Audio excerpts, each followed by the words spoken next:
To have you back. We'll stay with our conversation on the rollout of PMS by Dangote Refinery and Petrochemicals Limited and what it means for us as Nigerians. And joining me from the United Kingdom is an investment strategy and management senior associate at Afri Invest West Africa, a friend of the house, Mr. Temitope Omoshuyi. Good afternoon, Mr. Omoshuyi, and thank you for being on the program. Thank you for having me, Tolu. It's nice to be with you again. I am sure you are aware that Dangote Refinery is about to roll out PMS. Production is on and all of that. And everyone is talking. Tongues are wagging. We already see filling stations adjusting their pump prices, changing it to close to 900 naira, 850 naira in some cases. Let me also ask you, what do you make of this, considering what we faced with scarcity, long queues, and even buying above this price at a particular time? All right, thank you so much for having me, Tolu. I think it's long overdue for Nigeria to achieve some level of energy security. You know, I've always talked about the fact that for a nation to be stable, for a nation to be called to even move to development, two things are very critical: energy and food security. Show me a developed nation today, and I will tell you a nation that to a large extent can produce food and fuel locally. They can refine it locally. And I think it's a very great milestone. See that Dangote Refinery is now open to PMS. There's already production of PMS that was put out there that Dangote has actually show Nigeria that, oh, this is already obtainable. So I understand that the last 6 weeks there has been fuel scarcity. However, this milestone is very commendable. I believe that the issue right now is still around the operational processes between Dangote Refinery and NNPC, because Dangote Refinery, Dangote made it known to Nigeria that within 48 hours, once NNPC is ready to take the product, they are available to supply Nigeria. They are available to supply the market. So I think it's a very important milestone for the fact that, you know, when we talk about energy security, three things are important. You must be able to have access to energy timely, sustainably, and it must be affordable. So it seems the two angles of energy security will be achieved on the back of this Dangote Refinery. You will have it timely because this is going to be is produced locally.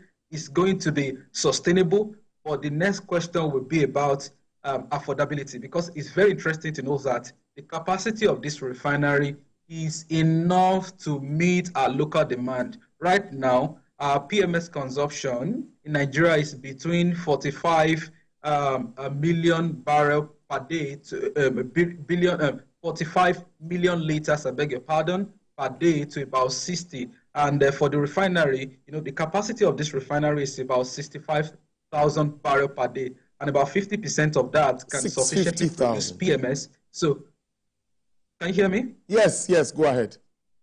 All right, so about 50% of that can go into, you know, can actually cater to PMS production, so which is more than enough to cater for local demand. So it is commendable. I think the most important thing right now is how Nigerians will begin to feel the impact of this of the refinery, because, you know, for 28 years we've not produced this locally. So now that this is achieved, then we are on the right path to energy security. Now, you talked about pricing, and many will say, why is the Dangote Refinery waiting to sell to NNPC before selling to marketers? So that's where some people are asking that question, that it looks like the price, the landing cost, we can't call this landing cost again because it's not coming from abroad, it's being refined here, or the production and all of that. What do you think will be the likely price, considering what we hear around African countries close to us? So one thing with PMS pricing, among other international commodities, they are subject to exchange rates. They are subject to international demand. And for instance, Dangote Refinery is also at a free trade zone, which means that is also open to exports and other, and other benefit that comes with free tourism. So if Nigeria does not buy Dangote refined products, other economies, African countries, in fact, Europe, are there to buy. So which means that you have to begin to compare what is obtainable out there. International commodities does not respect your local economy minimum wage. It has no respect for minimum wage. So what is obtainable in Canada, US, UK, and other economies will determine the price level. So, and we're talking about over 1,000, in fact, 900 and over 1,000 naira. So, and again, the input for the refinery is also subject to exchange rate. A lot of dollar investment, over $20 billion, right? So all of that will come into the cost analysis to determine pricing. And in business and economics, we always talk about the fact that there are certain price level that a producer cannot charge below. And we typically say that your average variable cost. So in a way, the only thing that will happen in the long run, which was why Dangote was very very reluctant to disclose a particular price, and he said it's subject to what government decision, NMPC and the government, because this commodity is very essential to the country. So the pricing right now, if you look at what is happening globally, one cannot even talk about any price that is less than 1,000. But now, because government is involved and the sensitivity of oil price or PMS price in Nigeria, when you talk about PMS price, the labor union will respond. Nigerians are also sensitive. Why? Because prices of other commodities have jumped substantially. And let me cite a very good example. In 2022, right, when Russia invaded Ukraine and we saw a surge in energy price, that was in February precisely 2022. March, April, right? In fact, the following month, we saw that inflation jumped substantially. And since March 2022 till date, apart from the last inflation number that we saw that moved down slightly, we've been experiencing surge in prices. So which is that irrespective of what is happening in terms of the cost to Dangote, right, there still has to be a kind of conversation between the government and Dangote refinery. In a way, there might still be some kind of concession. Maybe that's why there's a conversation around selling crude to Dangote in Naira so that Dangote can also sell to the government in Naira. But we know that exchange rate is still in the mix. So which means that affordability will still become a major concern, while in terms of access and sustaining the accessibility would become a thing of the past. Affordability, it would continue to be a major challenge. And how do nations solve affordability problem? Income of people must go up. You see that a subsidy is being paid or income is improved. So we are already talking about taking subsidy out of the equation. How do you increase people's income when government fiscal deficit is still very, very high? It could be through other mediums, because I remember that the fiscal authority are also looking at reduction in VAT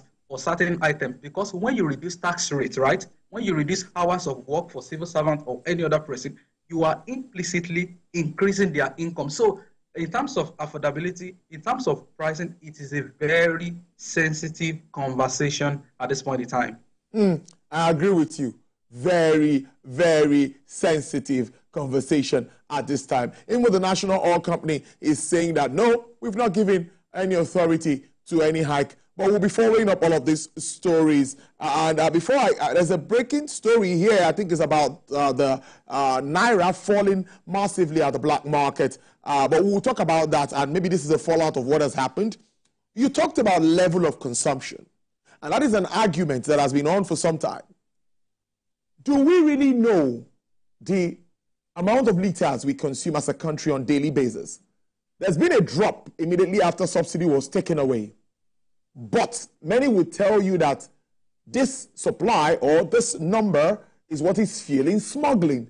Because many will say we pay for this fuel and it's being smuggled outside the country to neighboring countries like Benin Republic and all of this, even as far as Ghana. In some cases, that's what many have said. But what do you make of managing what we consume, and government knows exactly what they'll be paying on that recovery for if we are not to use that word subsidy?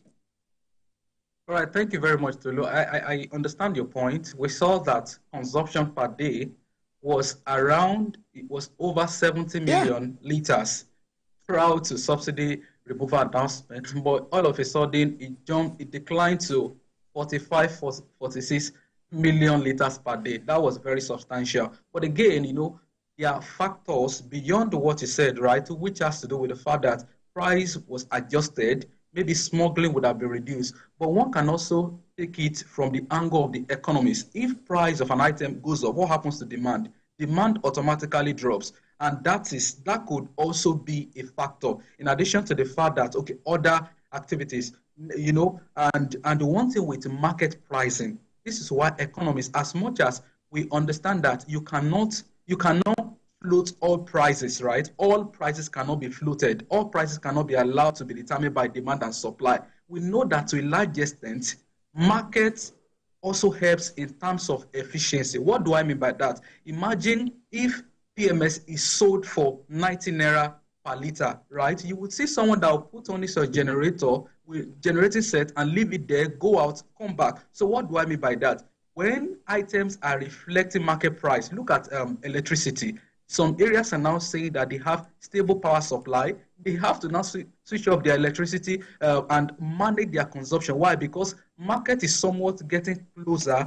Prices are getting closer to the market. So with market price, you will see a level of efficiency. And Dangote refinery, Dangote is close to home. So if you want to know the figure of our consumption, we can easily check with Dangote what is the level of demand looking like. And I also believe that there is no figure that is outside of the government, despite the fact that, there's a debate around it. I know government is aware of our consumption. We know that, okay, even if we are going to make do with the recent figure of 45, at least we have a sense of what is consumed domestically. But then I think that the market reflective price, right, would help us to know what is the most efficient consumption, so that government will not just pay subsidy that will not affect people directly. And I believe that as we move on, there will be other measures to cushion the impact on people. But on consumption, I think in no time, as market is reflecting, as prices of PMS are reflecting what is obtainable in the market, consumption will begin to adjust to see what Nigerians are actually consuming. And if we see other area or other demand for I would say components or other end use for fuel, when they are being met, for instance, for electricity, right? If those areas are catered to, we will see that much of the demand will still come down. If there's a good public transport, I know that there have been a couple of interventions and program around that. If there's, as people are also talking about stable electricity supply, which will bring down the consumption of energy. So all of those would help in terms of domestic demand and domestic consumption ultimately. Very interesting. Government is moving towards clean energy. We know what's happening about energy transition and all of that. So when this happens, we see CNG buses being distributed and all of that. What do you think, or what impact will this have? It's like there's this move to shift away from fossil fuels. So what happens to all of these investments in Nigeria's oil and gas industry moving forward, in your thoughts, as an investment person? So I understand the fact that, yes, there's been a lot of investment in sustainable energy from fossil fuel, but then it's still quite obvious that the most important commodity globally is fossil fuel. A very good example was what happened in 2022, right? The Russia invasion of Ukraine led to surge in energy price. We saw the impacts of an event in 2020. So as much as this is still a long way, as a matter of fact, you would observe that a number of companies that are projecting sustainable energy, even in the US, are already pulling back because they know that fossil fuel, despite the fact that their conversation around cleaner energy is still very critical. In fact, the most valuable company right now in fact, globally, you will talk about Aramco oil, right? More valuable than Tesla and about 5 tech companies in the US combined. So we are not, the investment in oil and gas sector is worth it by all standard. Every economy, in fact, to power those equipment or other sources of energy to power those ones, they still require fossil fuel from the equipment, right? From the structure or maybe technology that will power other sources of energy. You still need fossil fuel, and to a very large extent, fossil fuel seems to be the most affordable, even for Africa, for Nigeria. That's what we can really, we can bank on because we have it with us. We have, to a large extent, sufficient crude oil that can be refined locally. I believe that this administration is also looking at sustainable energy. However, for every program and plan or for every strategy, you have short, medium, and long term. But for short to medium term, fossil fuel would still be very relevant. And I believe that long term, there cannot be a conversation. I believe that conversations are going on around how the two will go pari passu, and there will be less emphasis on fossil fuel. But right now, in economics, say that in the long run, we are all dead. Right now, Nigerians need energy. Right now, the global economy depends heavily on fossil fuel. So this is why every investment in the sector always yield the desired return.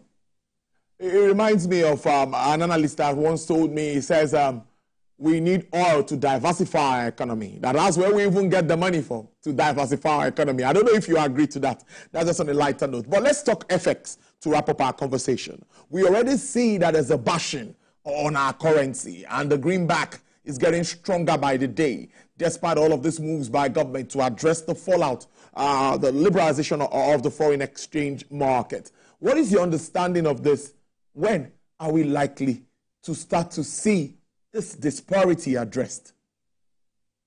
All right, for the FX market, I know that we've seen series of volatility, and the investment world does not like high level of volatility, especially when it comes to exchange rate.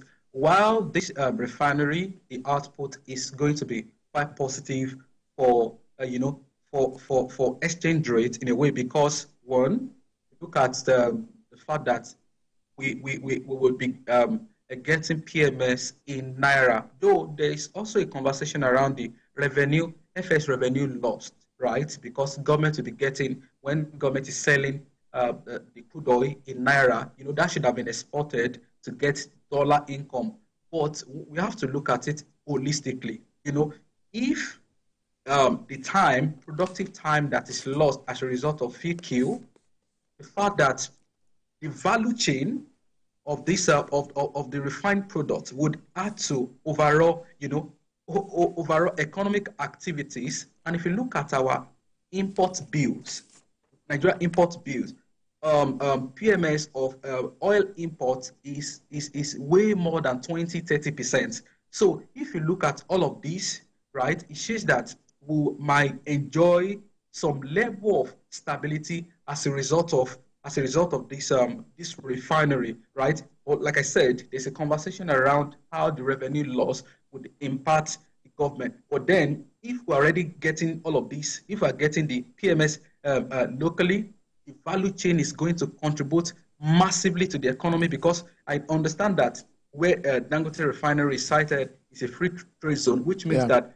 government is not going to collect tax on the activities. However, I believe that there's going to be other taxes along the line from the transporter to the employees, marketers, among others within those value chain. So all of those will, in addition to the revenue loss, government is also going to get income boost on the back of that. And I think, again, as we are, if we are able to boost our capacity, right, say we are able to do the current capacity, excluding what is going to Dangote refinery, that is going to be a major plus for us. We're talking about 6,500 barrel capacity refinery. Let's say we are able to do, say, 2.6 or 2.7 or 2.8 is going to also stabilize the currency. So right now, I think that this is largely positive. You have to look at the pros and cons.